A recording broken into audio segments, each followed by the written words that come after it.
नमस्कार साथियों, आज के अंक में आपका स्वागत है। मैं दिलबाग सिंह धनखड़। आज हम चर्चा करेंगे कि हमारे देश में जो अभी बजट पेश हुआ है, उस बजट के बाद कई बयान ऐसे आए हैं जो इस बार लगता है नए बयान कुछ सामने आए हैं। हालांकि वैसे विपक्षी दल हमेशा बताता है कि हमेशा बताते रहे हैं, आप कभी भी उठा के देख सकते हैं, जब भी कोई बजट पेश होता है, चाहे कोई भी इस पार्टी विपक्ष में रहती है, वो हमेशा बजट को खराब ही बताते हैं। इसमें कोई दो राय नहीं है, ये कोई नई बात भी नहीं है इसमें।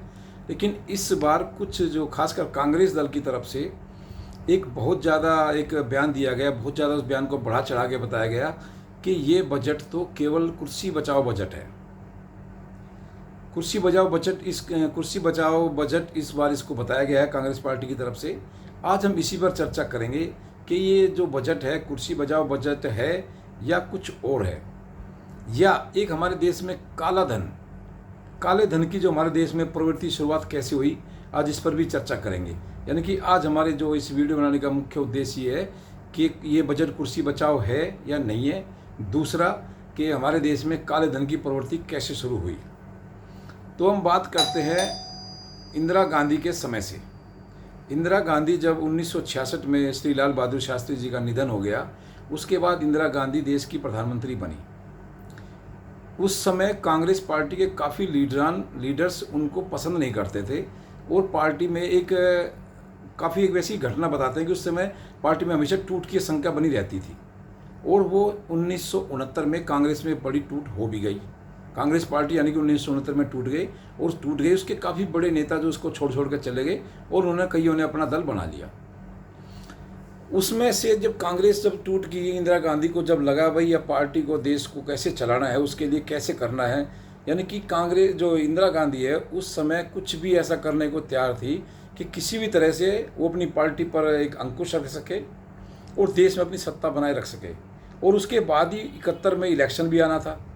1971 में जो चुनाव होना था उसमें भी इंदिरा गांधी को एक पैसे की बहुत ज़्यादा ज़रूरत थी, और अपने नेताओं को साधने की, विपक्षी को भी डाउन करने की उसको एक बहुत ज़रूरत थी।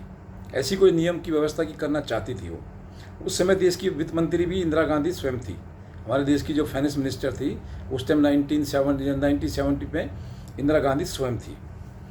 तो इस पर उस समय जो हमारे जो चीफ फाइनेंशियल एडवाइज़र हमारे जो आजकल जो एक्स PM हमारे मनमोहन सिंह जी हैं वो थे।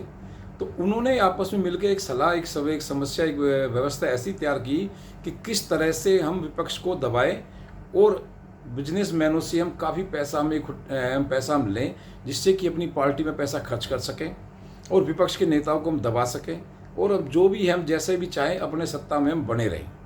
इसके लिए उन्होंने संरचना की कि जो बजट रेट है, टैक्स रेट है, उसको बहुत ज़्यादा बढ़ाया जाए। क्यों अभी तो कोई भी बिजनेसमैन, इंडस्ट्रीज आपको चंदा इतना ज़्यादा नहीं दे सकता, क्योंकि वाइट मनी वो नहीं दे पाएंगे। लेकिन जब वो ब्लैक मनी बनाएंगे तो आपको ब्लैक में देंगे, तो आपको भी कोई दिक्कत नहीं होगी, और कंपनीज या इंडस्ट्रीज़ को भी ब्लैक मनी देने में कोई दिक्कत नहीं होगी।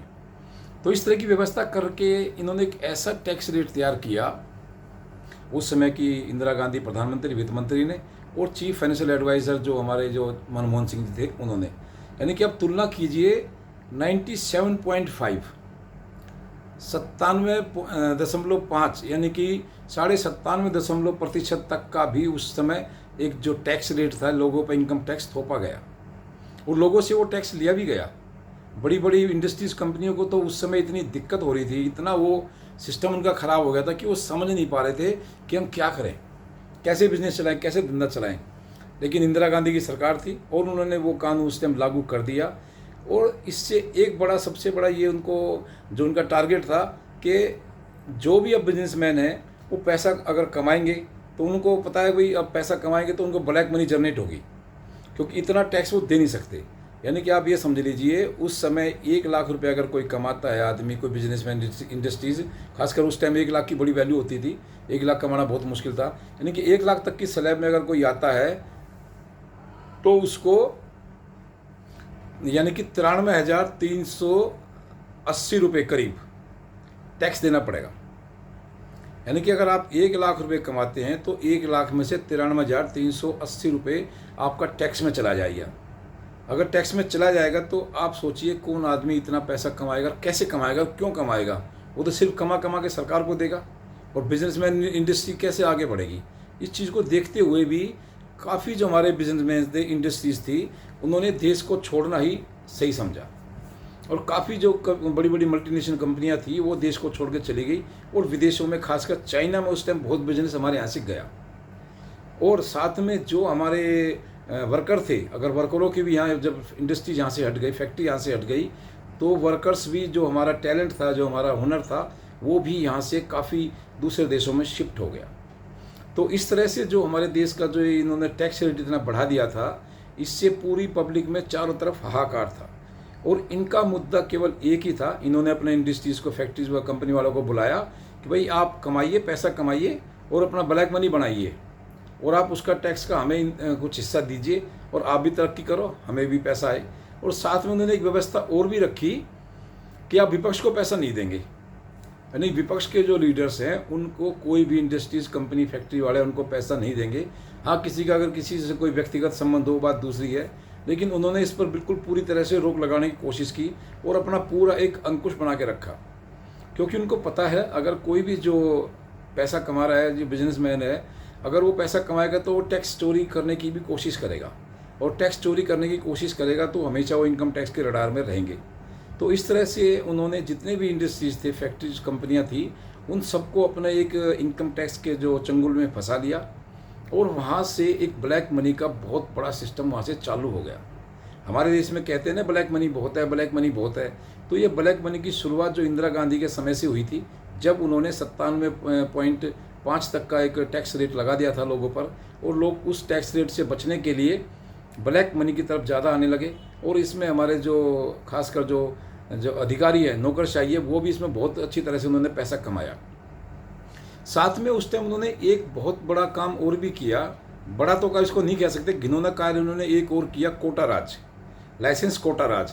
यानी कि किसी भी इंडस्ट्रीज़ को, फैक्ट्री को उन्होंने एक लिमिट कर दिया कि भाई आप इससे ज़्यादा बनाएंगे नहीं आप। जैसे उस समय स्कूटरों पे आप बताते हैं कि 5-5, 7-7 साल की वेटिंग चलती थी, गैस सिलेंडर पर 10-10 साल की वेटिंग चलती थी, टेलीफोन पर 5-5, 7-7 साल की वेटिंग चलती थी, और इस तरह से कोई भी चीज़, गाड़ी है, उस पर भी कई साल की वेटिंग चलती थी। वो वेटिंग क्यों चलती थी? इंडस्ट्रीज़ या फैक्ट्री उनको बना सकती थी, लेकिन उस समय एक जो चीफ फाइनेंशियल एडवाइजर मनमोहन जी और इंदिरा गांधी जी ने एक ऐसा षड्यंत्र रचा कि जिससे कि उन कंपनियों को एक कोटा फिक्स कर दिया, यानी कि लाइसेंस कोटा उनका फिक्स कर दिया कि इससे ज़्यादा आप मैन्युफैक्चरिंग नहीं करेंगे।